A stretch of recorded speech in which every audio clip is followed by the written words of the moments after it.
Alien soldier girl breaks down. Crying says Earth food made her feel loved. Welcome to the world of science fiction. Comment below where in the world you are watching from today. And if you like this story, don't forget to subscribe. Gunter wiped his hands on a grease-stained cloth, cursing the busted coolant valve. For the third time that morning, the camp's fusion grid was holding together with little more than duct tape, prayers, and the exhausted backs of engineers like him. He glanced out the ragged hangar flap to the open platform beyond, where Saturn's massive rings shimmered in the distance, and the ever-present hum of salvage tech created the background noise of survival. The refugee military camp orbiting just outside the planet's magnetic belt wasn't exactly home, but after 3 years of patch jobs and makeshift repairs, it had become something close. He trudged back toward the common mess hall, or what passed for it, a narrow, half-collapsed corridor, retrofitted with a heater and a few fold-out benches most people pass through without sitting. There was too much to do, and never enough power time or trust to waste on lingering. But Gunter today had a small pot of tomato soup. It was an old recipe. He remembered from his mother back on Earth. Real tomatoes were a pipe dream, of course, but the synthetics did the job well enough. He stirred in the dried herbs, carefully setting the pot beside a small lamp for warmth. He didn't hear her approach. She moved like shadow, her bare feet silent against the cold floor. Gina, the red-skinned alien soldier, still wore the battered remnants of her armor, tactical plating along her chest and thighs, the rest frayed or gone. Her bob-cut blonde hair framed her sharp face, but her golden eyes were unreadable as ever. She hadn't said more than 5 words to him since arriving 2 weeks ago, escorted in on a stretcher with a plasma burn across her ribs and murder in her eyes. She'd healed faster than expected and hadn't left his orbit since. He lifted the ladle and motioned toward the soup, giving her a casual grunt of invitation to his surprise. She didn't hesitate. She sat beside him, didn't speak, didn't thank him, just sat and accepted the warm bowl with both hands.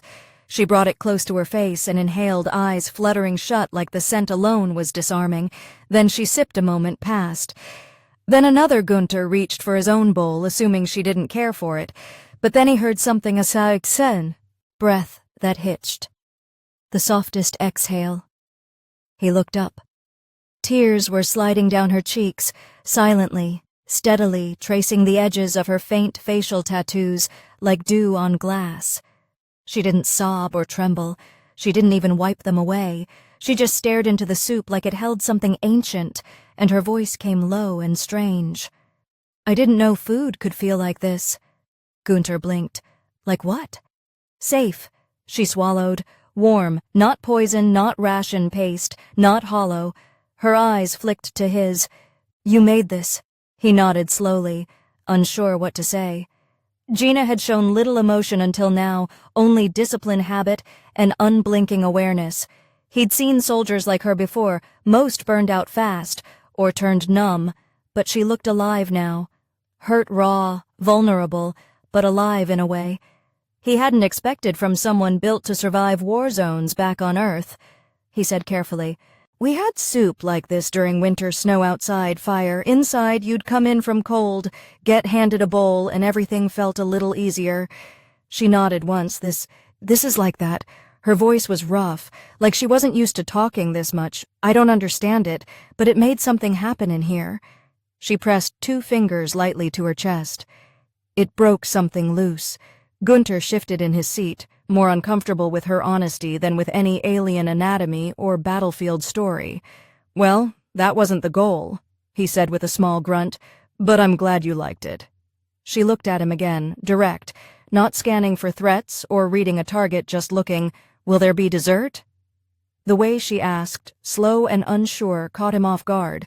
Her voice made the words sound alien and sacred all at once. He almost laughed, but caught himself. Dessert. You're asking me for dessert now? She nodded, dead serious. I've got some cocoa bricks. He said eventually, they're not real chocolate, but they're sweet kind of. She gave a thoughtful pause. I would like to try that. He handed her one from his jacket pocket, and she bit into it without hesitation. A soft sound came from her throat, half grunt, half sigh. She chewed carefully, then licked the crumbs from her fingers, like the taste mattered. Her tail, usually wrapped tight around one leg, flicked behind her in a slow sway. Gunter didn't miss that detail. They sat in silence for a while. The hum of generators and the occasional clank of tools echoed through the makeshift camp. But in their corner of the mess, it was strangely peaceful. Gunter leaned back on the bench, watching her work through the last of her soup with quiet diligence. She didn't ask for more. She didn't say thank you, but when she stood, she turned to him and said, "I'll see you tomorrow." He raised an eyebrow. "You will?" "Yes, for soup and maybe dessert." A tiny curve of a smile touched her mouth. It wasn't sarcastic, it wasn't calculated. It was real. Then she walked off, tail swaying gently, disappearing into the dim light and steam of the hangar. Gunter sat there a little longer, soup cooling in his hands, wondering what the hell had just started. The next morning came without warning, as it always did in orbit. No sunrise, no shift in temperature, just the cold flick of internal light struggling to mimic circadian rhythm. Gunter was already elbow-deep in coolant lines when he felt the presence again. He didn't need to look up. He'd gotten used to the subtle rhythm of her bare footsteps, the quiet hum of her breath when she was near. Gina stood beside his workstation without a word, staring down at the tangle of wires and piping like she understood it. She didn't ask questions. She didn't offer help. She just watched tails slowly swaying behind her, like it had a mind of its own. Most would find it unnerving. Gunter didn't. It was almost grounding. He tightened a bolt, wiped his brow with the back of his arm, and finally glanced her way. "You back for breakfast? Or just decided? I make good scenery?" She didn't answer immediately, which didn't surprise him. Gina processed everything like it might be a trap. "I'm back for soup," she said at last, the words flat, but sincere. "And observation," Gunter snorted. "Observation, right. You're tailing me now." "Not tailing," she replied, golden eyes scanning the coolant pumps. "Internal regulator. Following tailing implies concealment. I am plainly visible." He chuckled despite himself. "Well, plainly visible or not. It's not exactly protocol to loiter in engineering unless you're on shift. I do not have a shift. I am not permitted to return to duty." That made him pause. He wiped his hands, leaned back, and gave her a once-over. She still wore the same tactical breastplate, scratched and dull, but functional, and her legs were wrapped with patchy armor that looked more ceremonial than practical now, but she stood straight, alert, capable if she wasn't on duty. It wasn't because she couldn't fight, it was because someone didn't want her to. "Why not?" he asked. "Classified," she said almost automatically. He raised an eyebrow. "But you're telling me anyway." She tilted her head. "I trust soup givers." That answer caught him off guard. It was delivered without irony or smile, but it wasn't robotic either. There was a hint of logic wrapped in unexpected loyalty. He didn't know whether to feel flattered or worried. Before he could reply, a klaxon sounded in the far hallway, a low grating tone reserved for internal disputes. They'd had more of those lately. Tensions in the camp were rising. Too many species, too many traumas, and not enough space. Gunter instinctively moved toward the noise, but Gina was already ahead of him. She moved fast, not sprinting, but with a predator's calm urgency. When they rounded the corner, 2 alien refugees were squared off near the med tent. One, a horned brute from the Charos quadrant, had a jagged plasma tool in his hand. The other, a lanky insectoid with chittering mandibles, stood defensive, but twitching with panic. There were no guards nearby. Gunter started to intervene, but Gina stepped in first. She didn't speak. She didn't draw a weapon. She just moved between them and stood there. Her golden gaze swept from one to the other with surgical calculation. She said a single word, something in a language Gunter didn't know. It sounded like metal grinding against silk. Whatever it meant, the effect was immediate. The horned one lowered the tool. The insect had backed off, trembling. They both left without another sound. Gunter stood frozen for a second, then exhaled. "Remind me never to get on your bad side." Gina turned to him, calm as ever. I was bred for battlefield command. De-escalation was part of my training, bred. She nodded once. My generation was the product of genetic templating, designed to serve, not to question. He didn't know what to say to that, not yet. He motioned for them to head back toward the hangar, and she followed without hesitation, once they were seated again, this time on the edge of a cargo hauler under repair. He finally broke the silence. So you were born to follow orders? Yes. But you didn't follow. Then you ran why? She looked at him for a long moment, then said, Do you really want to know? I asked. Did I? Gina's gaze flicked away to the strings of salvaged lights flickering above them like constellations from a world neither of them called home. Because my last order was to kill someone who had offered me food and shelter, a target I was told was dangerous. But he looked me in the eye and handed me a meal before asking my name. Her voice softened. He didn't see a weapon. He saw someone hungry. Gunter didn't move, didn't speak. I didn't pull the trigger, she said quietly. I fled. They called it a glitch in my program. I called it awakening a cold angry, not twisted in his gut. He didn't know who'd written her orders, but he wanted to put a wrench through their face. Instead, he reached into his jacket, pulled out a wrapped cocoa brick, and handed it to her without a word. She took it slowly, reverently, and unwrapped it with careful fingers. Her eyes flicked up once, softer than before. You're not following orders anymore. He said, you're just making choices. She looked at the brick, then at him. Then, I choose to follow you. Is that a promise or a threat? Her tail flicked. Yes. He laughed loud. Surprised real. It echoed across the hangar, and for the first time in weeks, it didn't sound out of place when he finally quieted. She was still watching him, unreadable, but at ease. Soup again tomorrow? She asked. Yeah, he said, still smiling. You bring the quiet judgment. I'll bring the flavor and...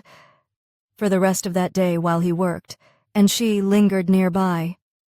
Neither of them mentioned the word mission. But Gunter knew something had changed, not just in her, but in him, too. The girl with red skin, golden eyes, and no shoes wasn't just a soldier anymore.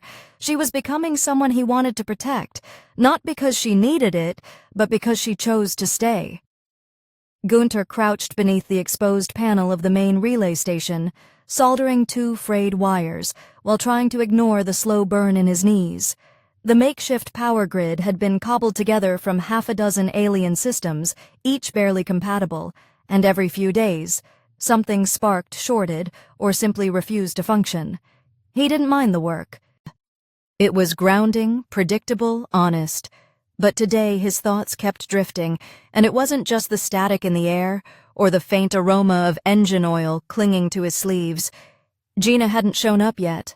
For the past 5 days, she'd been a quiet shadow at his side, every morning without fail. She arrived, watched him work, asked odd questions about Earth food or tool names, then sat with him during his breaks as if it was the most natural thing in the world. But now the shift was half over, and there was no sign of her. Gunter didn't want to admit the tightness in his chest was concern, not irritation. He wiped his hands on a cloth and stood glancing toward the corridor that led to the comms room. Something wasn't sitting right.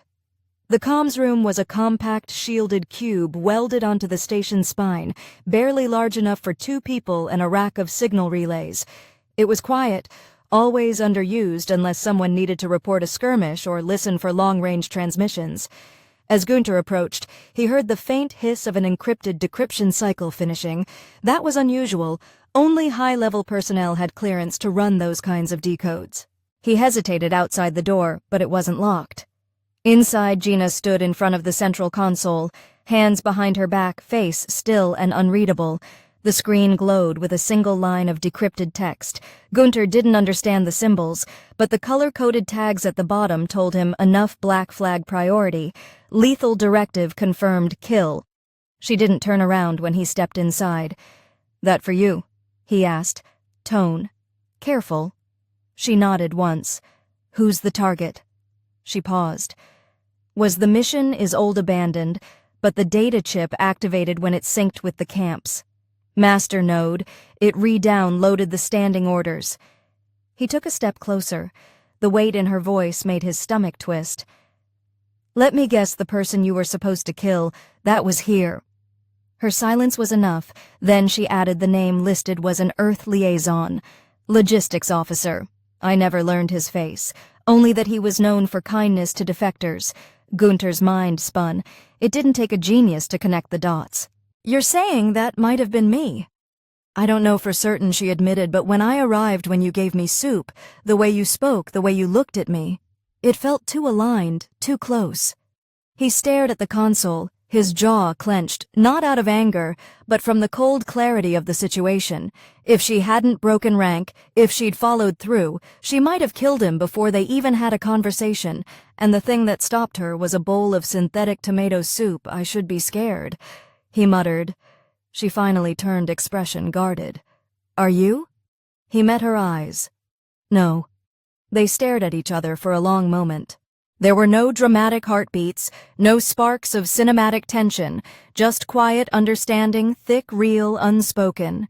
The air between them felt heavier now, but not in a bad way, like something fragile had been laid bare, and against all odds, hadn't shattered. Gina looked back at the screen. The camp's commander doesn't trust me. He will find this file eventually. When he does, I'll be detained, possibly executed. Gunter rubbed a hand across his stubble jaw. You didn't delete it. I can't. She said the system flags any data tampering and creates a backup. I wanted to see it first to understand what I might have done. He stepped beside her and quietly closed the console's panel. Well, now you've seen it. That's enough for today. She didn't argue as they walked out. Gunter took a long route around the central walkway, trying to burn through the thoughts spinning in his mind. Gina followed without question, her tail brushing lightly against his boot once. Accidentally, they stopped near the back of the hangar behind a curtain of dangling wiring that kept most eyes away. There, beneath a suspended crate, Gunter crouched and pulled out a rusted metal tin from under a loose floor panel. Inside were wrapped rations, real ones Earth-made smuggled in during the last cargo drop from Titan supply line. He'd been saving them for no reason. Maybe for morale, maybe just to remember home now. He handed her one. Try that, he said. It's peach cobbler. She opened the packet, sniffed it, then hesitated. What is cobbler? Dessert, he said. Simply this time, made by someone with better hands than me. She took a small bite.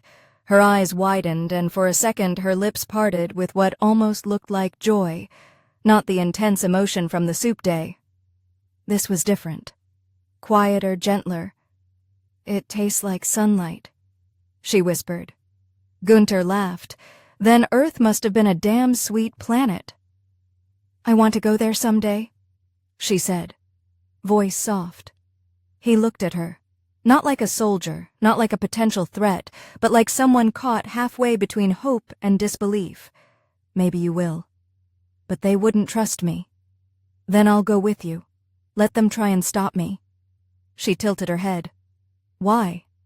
He didn't have a good answer, not one that wouldn't sound stupid or sentimental, so he said the only thing that felt right.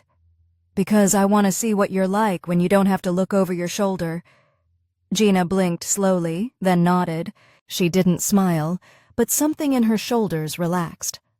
That night, while the camp buzzed with shift changes and minor alarms, Gunter sat beside Gina outside the module's maintenance bay, legs stretched, a makeshift heater flickering between them. She didn't say much, but her presence said enough. She wasn't following orders anymore, and she wasn't just following him either. She was choosing every minute, every word, every bite, and Gunter knew somewhere deep in his gut that soup had started something neither of them could stop now. The summons came just after second shift, delivered on a hard copy slip by a junior technician who wouldn't meet Gunter's eye. Black ink on yellow cardstock, his name followed by the words, formal inquiry, immediate presence required. The location, Command Deck 4, wasn't a casual meeting spot. That level was where brass reviewed surveillance-issued orders and decided whether someone walked free or got spaced for, endangering the fragile peace holding this orbital outpost. Together, Gunter didn't ask questions. He finished bolting down the panel he was working on, wiped his hands without urgency, and tucked the slip into his pocket. When he stepped through the reinforced airlock onto Deck 4, the mood shifted less noise. More eyes, the kind that studied movements, not people. The room he was led to was square clean, unnaturally so, and too brightly lit for comfort. Two men waited behind a curved desk lined with terminals. One of them, Commander Hailstrom, was all angles, jawline like carved stone, uniform pressed hard enough to cut metal. The other was an off-world analyst type, skin slightly transparent from gene, splicing fingers, twitching with nervous energy. Neither offered a seat. Technician Gunter Lang. Hailstrom began, voice precise and cold. "You've been spending time with Subject 18. Explain." Gunter met his gaze. Her name, Gina. She was not cleared for civilian integration, nor was she removed from combat status. The file says, she refused. Psychological evaluation. Refused. Containment refused to explain why she deserted her command mid-assignment. Gunter folded his arms. "She's been helping keep the camp stable. She stopped a fight between refugees that would have turned lethal. She's not a threat to us." The analyst broke in, his voice nasal and a bit too fast. "You're aware. She carries embedded neural code. Yes, tailored response triggers. If reactivated remotely, she could kill everyone in this station in under 10 minutes." Gunter didn't flinch, and yet she hasn't. Hailstrom leaned forward. "That's not the point." Gunter stepped closer. "No, Commander, it is. She had every chance to strike hell. She had orders to do it, and she didn't. Maybe instead of treating her like a ticking bomb, you ask why." A pause followed. Tension throbbed in the silence. Then Hailstrom tossed a datapad onto the desk between them on the screen. Gina's debrief file blinked. It was shorter than it should have been, most of it redacted. What wasn't redacted made Gunter's stomach tight. Words like defector, pending tribunal, and lethal directive interrupted. "She'll be brought in for formal assessment," Hailstrom said, "involuntary if necessary." Gunter clenched his jaw. "She's not some rogue agent. She's trying to be better."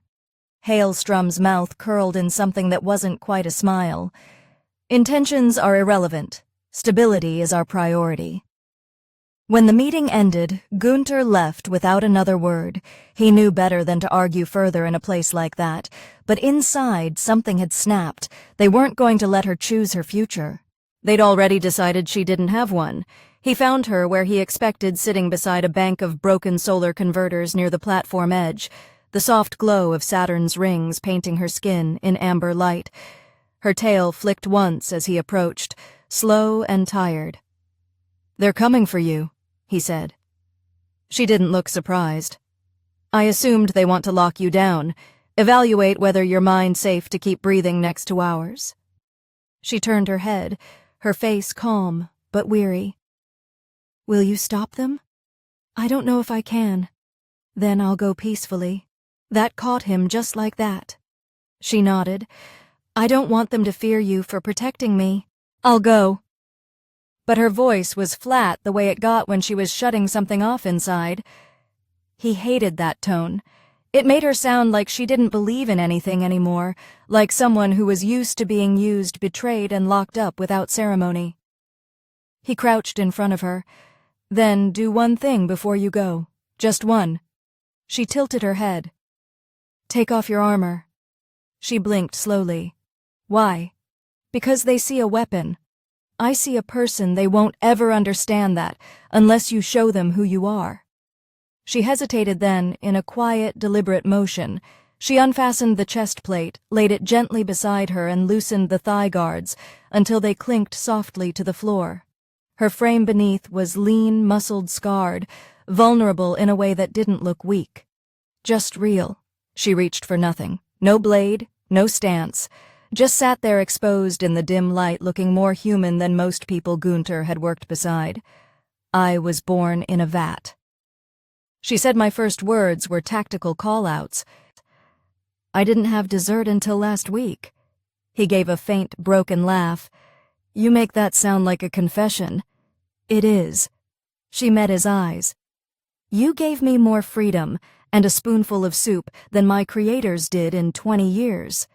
He wanted to say something that would stop the inevitability of what came next. But before he could, the patrol arrived, 2 soldiers in full black armor. Hailstrom didn't trust anyone else to handle her. The soldier said nothing, just nodded and gestured. Gina stood without argument. She picked up none of her armor, walked barefoot, quiet, controlled. Gunter didn't move until they passed him, then as they started walking away. He spoke loud enough to carry. She asked me what dessert was. One of the soldiers hesitated only for a second.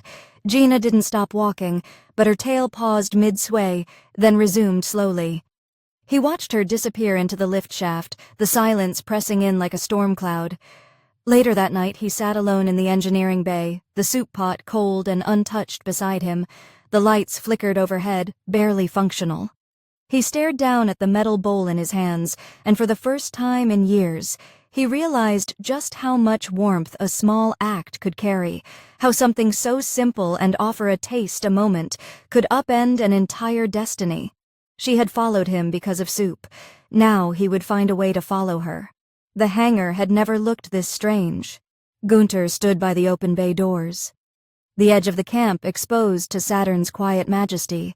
Strings of scavenged lights blinked gently overhead, their colors soft, uneven, flickering like stars viewed through fogged glass. It was a rare thing morale night. Someone high up had decided the camp needed a reminder of what life used to feel like. The engineers had cleared the main floor, pushed back supply crates, and hung old speakers from conduit lines. Earth jazz poured out in patches, skipping every few seconds thanks to a corrupted file, but it didn't matter for a few hours. No one was arguing about supplies or starring too long at threat reports. For once, the camp was smiling.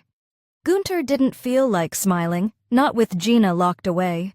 2 levels above alone, in a repurposed medical cell surrounded by personnel who would never care what her eyes said or how carefully she walked to avoid. Seeming threatening. They only saw the records. They saw former assassin, genetic weapon, possible infiltrator. None of them saw her reach out with delicate hands to hold a bowl of soup like it meant more than air. Still, he stood here waiting because she told him to. Her last words before being led away had been quiet, almost unnoticeable beneath the clanking boots. "I'll come to morale night. I want to learn to dance." He hadn't believed she'd be allowed, but when the elevator chimed behind him, his breath caught. She stepped out alone. No guards, no leash, no cuffs. Just Gina. Her armor was gone completely in its place. Someone had given her a basic issue undersuit. The cloth was charcoal black, tight, but modest, and someone had woven a string of yellow LEDs along the edge of her sleeves. It wasn't a proper outfit, not by any stretch, but it looked warm. Human. Her bare feet were quiet against the floor, and when she stepped into the hangar's open space, several heads turned. Conversations quieted. Some people stared too long. One soldier reached for his weapon instinctively. She ignored all of it. Her golden eyes were fixed on one person. "Did I miss the lesson?" she asked. Gunter stepped forward, breath leaving him in one slow exhale. "You're not supposed to be here." "I asked," she said simply. They allowed it limited time, supervised remotely. He looked her up and down, trying to figure out if she was playing it calm or if she was just that damn brave. Maybe both. "You ever danced before?" he asked. "No," she said. "I only know forms of close combat that involve movement, synchronization." He smirked. "Let's try the version where nobody gets stabbed." He offered a hand. She hesitated, then took it. Her fingers were cool at first, but tightened with unexpected gentleness. He led her to the cleared floor where a few other pairs were slowly turning most out of sync with the music, but too happy to care. He placed her hand on his shoulder and rested his palm lightly against her waist. She stiffened, uncertain. "Just follow the rhythm." He said, "Feel the beat." She closed her eyes, listening. He counted the steps, softly guiding her with small motions, adjusting to her rigid posture. It was like dancing with a coiled spring. At first, her every movement calculated, her muscles twitching like she expected orders any second. But then the music shifted, A slower song, the brass warm and steady. He let his pace drift into it, loosened his frame, swayed slightly as he moved. She mirrored him slowly, still watching his feet, but less mechanical now. "You're doing it," he whispered. "I'm not good at this," she said. "You're not supposed to be good. You're supposed to feel it." She glanced up at him, face calm, but eyes uncertain. "I was trained to suppress feelings. Emotions are inefficient." "Yeah, well," he murmured. "So jazz, but here we are." Her lips twitched, just barely the closest thing to a smile. He'd seen on her. The song ended, but they didn't step away. Another began. This one crackling and slower still. She relaxed against him just enough that he felt her head tilt slightly, toward his shoulder. "If they don't let me out again." She said quietly, "Will you remember this?" "I won't need to," he said, "because I'll find a way to get you out of there for good." "That's dangerous talk," she murmured. He looked her in the eye. "You're worth it." She blinked, as if stunned, then softly, "You shouldn't say things like that." "Why not?" "Because I'll believe them as silence passed between them, deep and thick and full of everything that had gone unsaid since she first tasted his soup." He leaned in, forehead resting gently against hers. "Then believe it." Around them the room faded. The music blurred the clatter of boots, the static of faulty speakers, the watching eyes. None of it mattered. All that mattered was the soft rhythm between their breaths and the warmth of a woman who wasn't built to feel anything at all, finally starting to let herself feel something real. She stayed like that for a while, pressed close, tail loosely curled around the back of his calf. Her voice, when it came again, was nearly a whisper. "I don't know how to live outside of war," she said. "I don't know what comes next." He didn't offer a speech. He didn't say he had answers. He just held her a little closer and replied, "We figure it out together." And in that moment, beneath broken lights and borrowed music, the idea of together didn't feel like a fantasy. It felt like the first step towards something worth fighting for. Gunter had been up since before the station lights flicked on, unable to sleep, unable to think of anything but her face during that last dance. There had been something behind her golden eyes that hadn't been there before. Certainty, yes, but not fear. It was as if she decided right there in his arms that she wanted a different life than the one she had been given. And yet that kind of choice always came with consequences, in a place like this where rules mattered more than hearts, and everyone feared the shadow of rebellion more than they trusted the warmth of peace. He paced the length of the maintenance corridor, hands twitching, body restless. He didn't like waiting, especially not when she was locked up again, being observed, by people who couldn't see the difference between a weapon and a woman. The first signs came in subtle ways. The camp's relay grid began experiencing small disruptions. Blips, faint but strange, flickers of something trying to enter the perimeter scans from high orbit. Not uncommon. Solar interference, rogue signals, sometimes even old satellites pinging in confusion. But Gunter had seen enough hacked systems to recognize when something was hiding behind false patterns. The glitch was too deliberate, too precise. He ran diagnostics twice, then a third time, each showing minor discrepancies in the outering sensors. A ship was out there, not broadcasting identification, not requesting docking clearance, just watching. He reported the anomaly, and the commander waved it off, muttering about wasting time on phantom bugs. But Gunter knew better. He didn't sleep that night. He stayed near the engineering bay tools, untouched, eyes scanning the sensor logs until his vision blurred, and sometime during second shift the pattern changed. A single transmission slipped through encrypted short, not enough for a full packet, but the headers were unmistakable command-level code from Gina's home faction, and one word translated clear through the static: eliminate. He stood there, knuckles white around the data slate, the word burning into his brain. He didn't know who they were targeting her, most likely, but he also knew what her former commanders were capable of. Assassins didn't come loudly. They didn't knock. They slipped past barriers, killed with surgical efficiency, and left behind silence and blood. He checked the inbound traffic log. A stealth ship had broken into orbit. No docking pattern, no entry request, no warning. He tapped into the external cameras, just grainy black streaks beyond the ring light field, shadows skating through vacuum like sharks circling a leak. He didn't hesitate. He dropped the slate, grabbed a toolkit, and made for the detention level. The guards at the door barely acknowledged him. He was the soup guy, the tech rat, the one always tinkering. No threat. That worked to his advantage. He pulled open the panel beside the security lock, jammed a bypass circuit, and dropped the current feed just long enough to force a soft open. Then he was inside the door, sealing behind him with a sigh. Gina was sitting on the edge of her cot, dressed again in the black undersuit, her hair slightly messy from sleep. She didn't flinch when he entered. She only looked at him and said, "They're here, aren't they?" He nodded. One ship, at least 2 life signatures could be more cloaked. "I don't think they'll ask questions." She stood slowly. "I need my armor." He tossed her a wrapped bundle from his bag. He'd retrieved it from the storage locker earlier. She took it without comment, fastening the chest plate in silence. The thigh guards came next. No shoes. She never needed them when she looked up. Her face was calm again, composed, but her eyes held something different this time. Not guilt, not duty, resolve. "They won't stop." She said, "Not until I'm dead." "Then we stopped them first." He replied, "You're not a soldier. I don't need to be." She didn't argue. That scared him more than anything. They moved quickly, avoiding the patrols and cameras. Gunter led her through the maintenance ducts and decommissioned emergency shafts, ducking through shadows and forgotten hallways. He knew the station better than any map. He'd rebuilt half of it. They reached the auxiliary docking bay where the stealth ship had tried to ghost its way in the outer seal had already been sliced.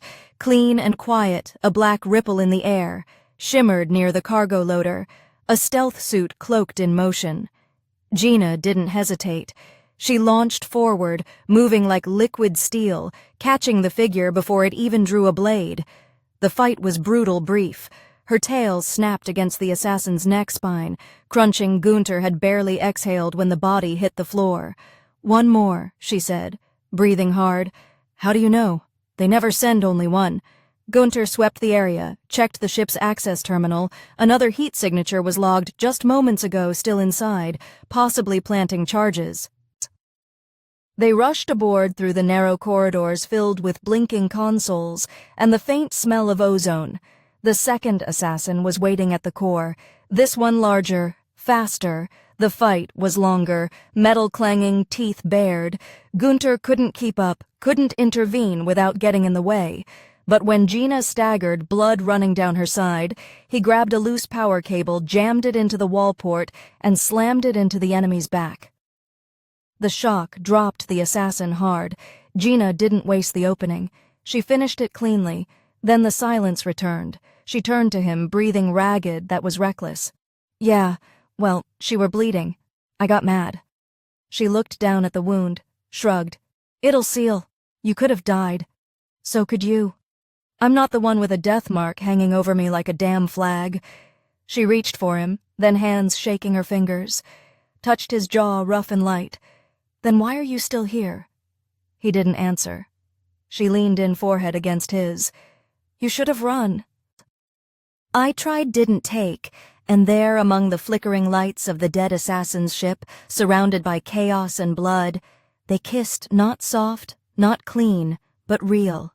And in that messy, imperfect moment, the war outside faded, if only for a second, and they knew it wasn't over, but they weren't running anymore.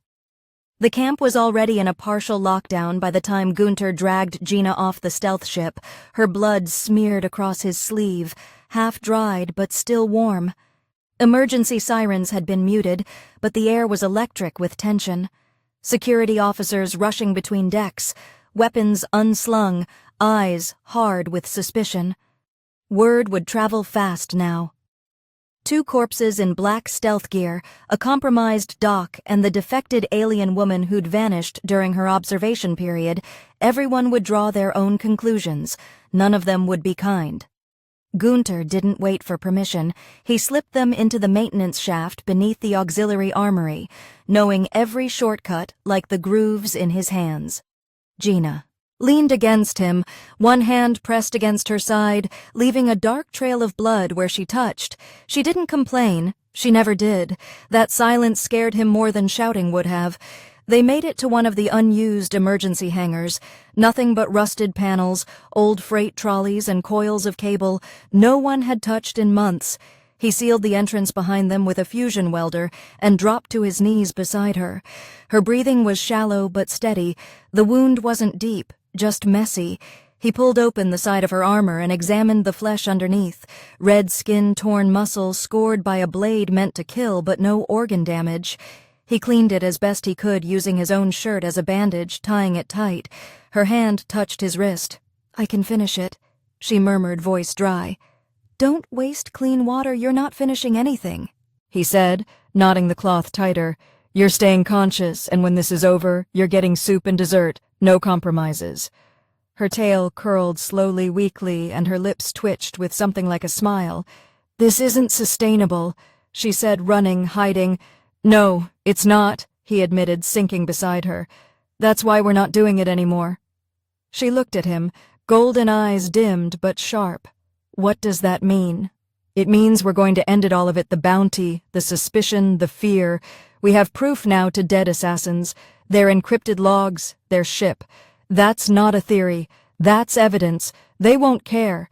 Maybe not the commander," he said, "but the refugees, the junior officers, the ones who have watched you, help listen to you speak, seen what you've done to protect them.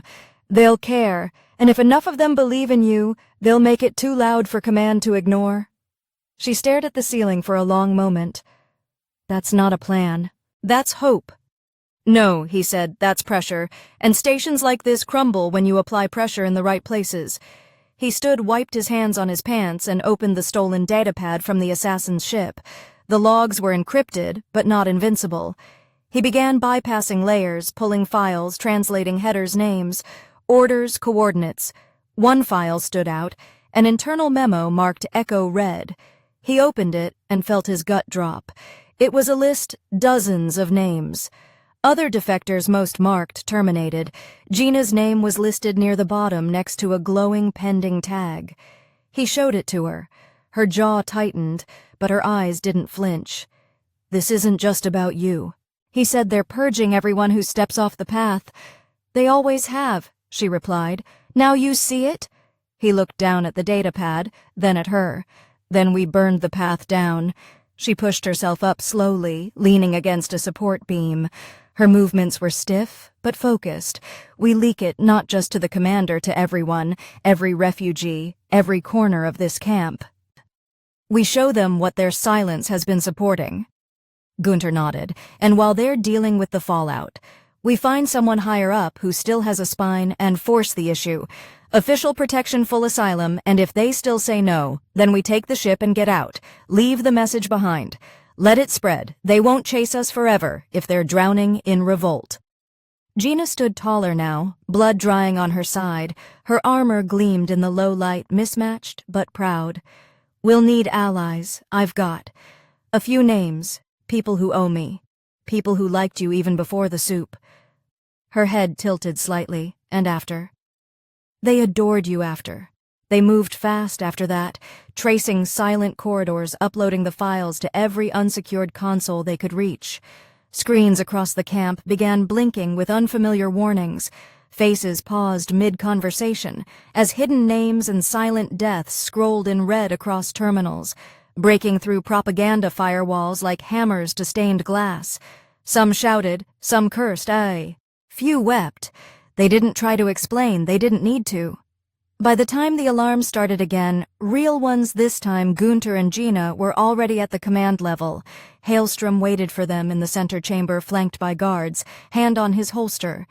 "You've committed treason," he said flatly. "No," Gunter said. "You did. We just turned on the lights." Gina stepped forward, bare feet silent, her voice like a blade. "You knew you let them come. You left the hatch open. You were never one of us." She didn't blink. "I was more than you deserved." A tense silence settled, then a voice crackled over the station-wide comms. "We've confirmed the kill teams. Logs are real orders came from outside. This wasn't sanctioned. This was a hit." Another voice followed, then another. Hailstrom's men shifted uncertain. The commander's expression didn't change, but the weight in the room did. Gina looked at Gunter. "We need to go," he nodded. They turned together, walked out side by side. No one stopped them. The storm had begun, and they were walking straight through it, not running, not hiding together. The walk back to the lower decks was different this time. Not rushed, not silent, not haunted by the fear of pursuit. Gina moved at a steady pace beside Gunter, her head high-tail flicking slowly as she passed soldiers who no longer looked through her, but at her, really saw her. Some nodded, a few stepped aside, not in fear, but with something closer to deference. The datapad had done its work. The leaked files had spread like fire across dry brush. Every screen in the camp had been a window into the truth, for those who had spent years suspecting. They were being used, lied to, discarded the refugees, the tech crews, the lower anchors. Most of them weren't idealists, but they understood betrayal. They understood what it meant when people like Gina were marked for death, not for what they did, but for what they refused to do. Down in the repurposed infirmary, once the loudest place in the station, and now left almost abandoned. One of the engineers met them at the doorway. He was a broad-shouldered minor turn mechanic, with hands like hydraulic presses, and a voice so soft it barely matched the rest of him. "She saved my cousin," he said quietly, nodding to Gina. Didn't say a word about it. Just stepped in when the explosion hit. He reached into his vest pocket and pulled out a small vial filled with glowing green liquid. Cleavar serum. "Your kind needs it when you bleed like that. Found this in one of the scab runs." Gina took it slowly, surprised. "Why give it to me?" He didn't hesitate, "Because you chose us. That means something." Then he was gone back into the maze of piping and generators. They found a quiet storage room near the back of the module. The old lights barely worked, but it was warm enough, and for the first time in days. There were no alarms, no shouting, no knocks at the door.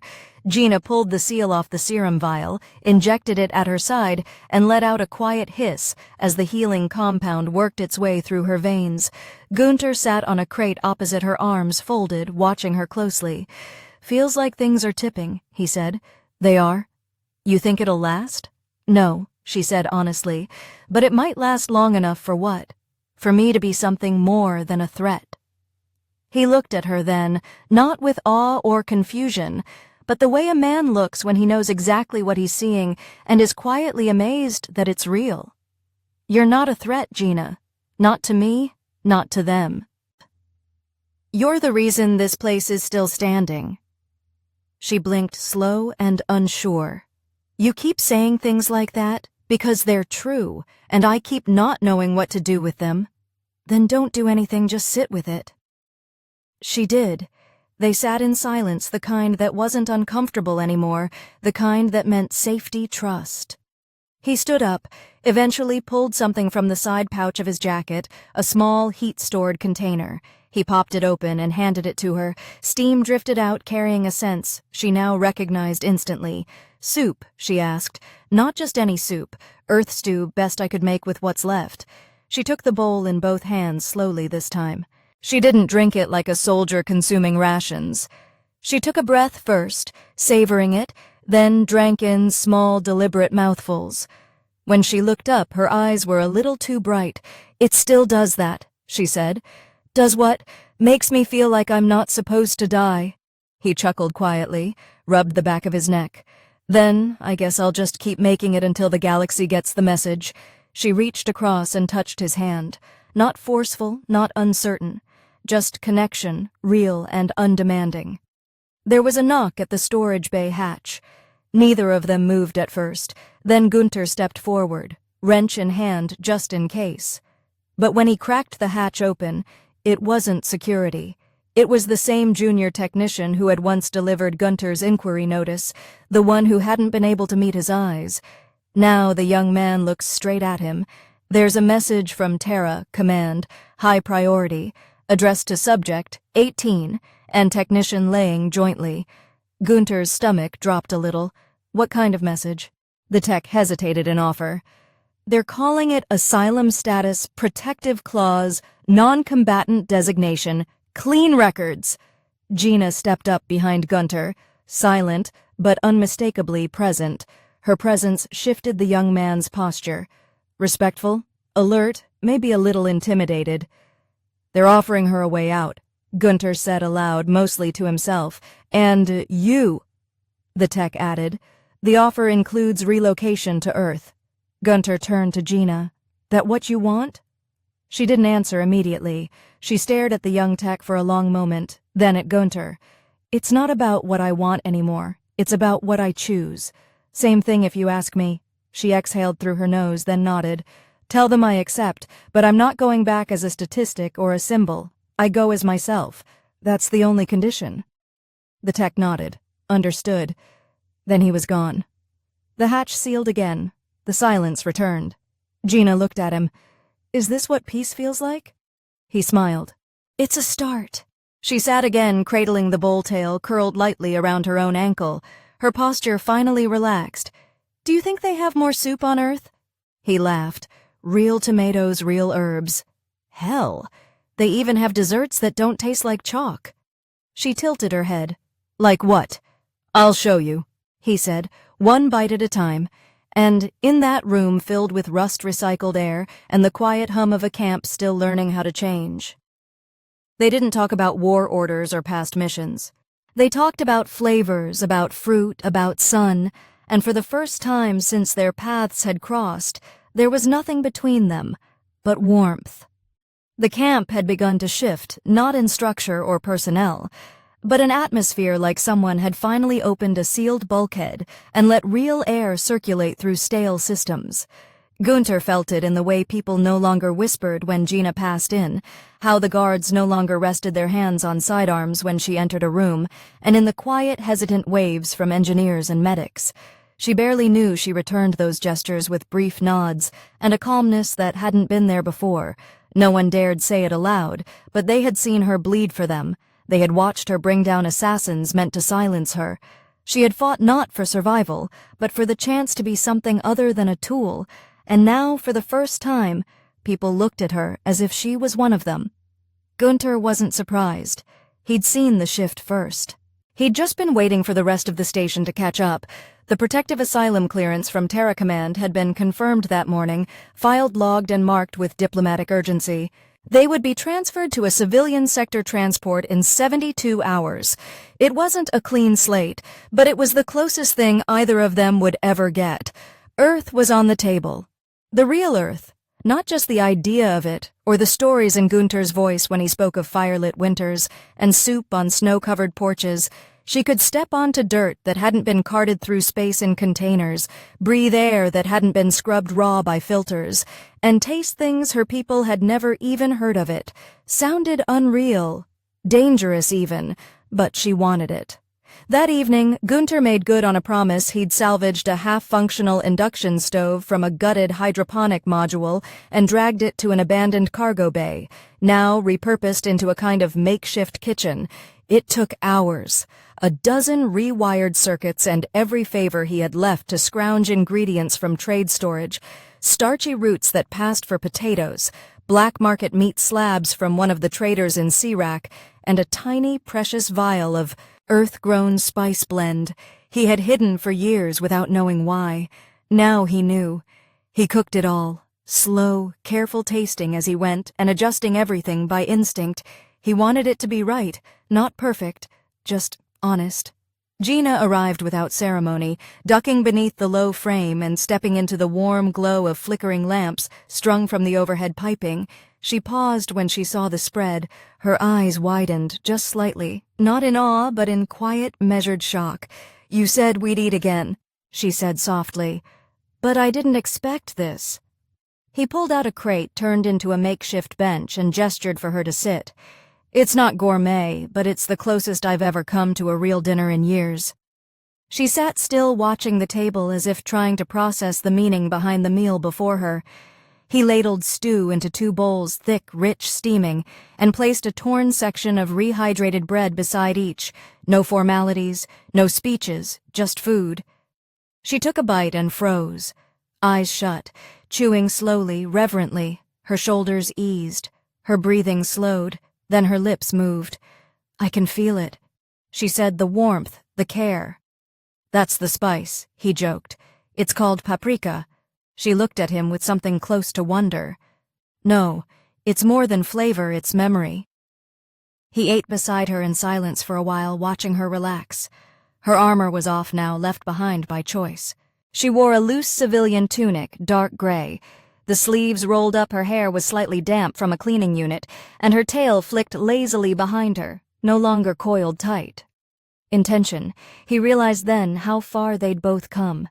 How many days had passed since the first bowl of soup and the broken stare across the mess hall? This wasn't a rescue. It wasn't some act of redemption. It was a connection, raw, real, impossible to manufacture. When they finished the meal, he reached for a small storage box and pulled out something he'd been saving. A vacuum-sealed pouch, clear on one side. Inside was a square slice of golden brown pie, the crust flacking slightly even through the packaging. "What is that?" she asked, eyeing it like a relic. "Peach cobbler, earth dessert, not synthetic. Someone smuggled it in years ago, kept it in cryo. I traded half a plasma coil for it." She blinked. "You traded weapons for this." "For you," he said simply. She stared at him. He opened the pouch, broke the cobbler into two halves, and handed one to her. She took it gently, like it might shatter if she held it too tight. She bit into it and didn't speak for a long time, but her eyes glossed over, not from pain, not from confusion, from something deeper. "This tastes like sunlight," she whispered, "and safety." "Then I did it right," he said. She looked at him across the crate, her voice quiet. "Why did you keep giving me these things when everyone else treated me like a loaded gun?" He leaned forward, elbows on knees, meeting her gaze. "Because you looked like someone who'd never been given anything without strings, and I didn't want anything from you. I just wanted you to know what it felt like." "I didn't know what to do with it. Didn't ask you to." She stood, then slowly walked to him and sat beside him, instead of across her shoulder, brushed his. Her tail curled along the floor and touched his boot. "I still don't know what to call what this is," she said. "Neither do I. Is it love?" He didn't answer right away. He looked at her, really looked at the scars, the strength, the flicker of vulnerability she still tried to hide. "It doesn't." Shin was quiet when they left, not eerily silent, but settled like a wound that had fun, then leaned into him. Not like a soldier, not like a refugee, but like a woman who had finally found something solid to hold on to in a galaxy full of cold, and for the rest of the night. They didn't say much. They didn't have to. Their silence was enough. The station was quiet when they left, not eerily silent, but settled like a wound that had finally stopped bleeding. Gunter and Gina walked side by side through the main causeway duffel bags slung over their shoulders, boots echoing against the deck plates as workers parted to let them pass. No one stopped them. No one questioned them. Many saluted, a few nodded quietly.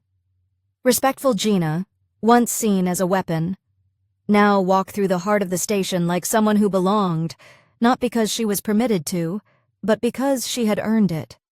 Her tail swayed slowly behind her, not tense, not wary, just relaxed.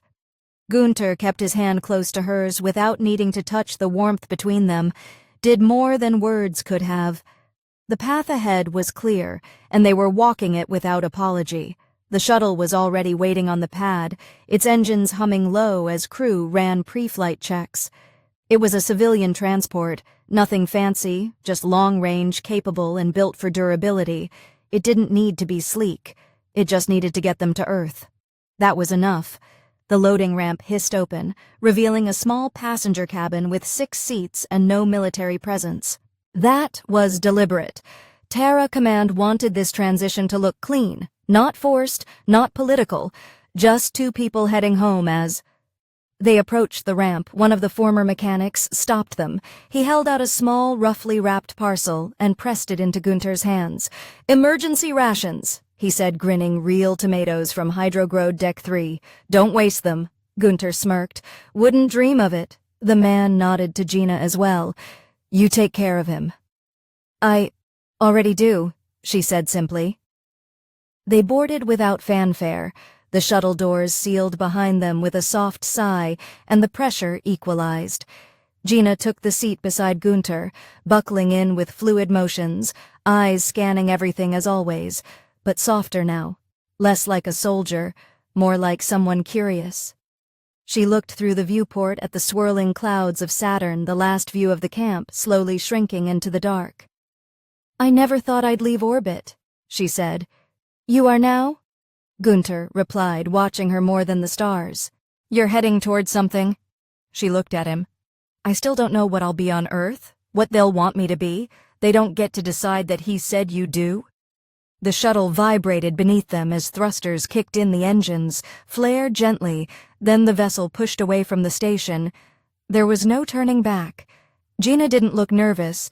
She didn't reach for a weapon or steel herself for impact. She just leaned back, shoulders relaxing her body, gradually adapting to the shift in pressure as the shuttle pierced into the wider vacuum of space and adjusted its trajectory toward the blue planet, slowly coming into view on the nav screen. They had time now. Hours in transit, maybe more. No urgent messages, no drills, no watches to keep just them.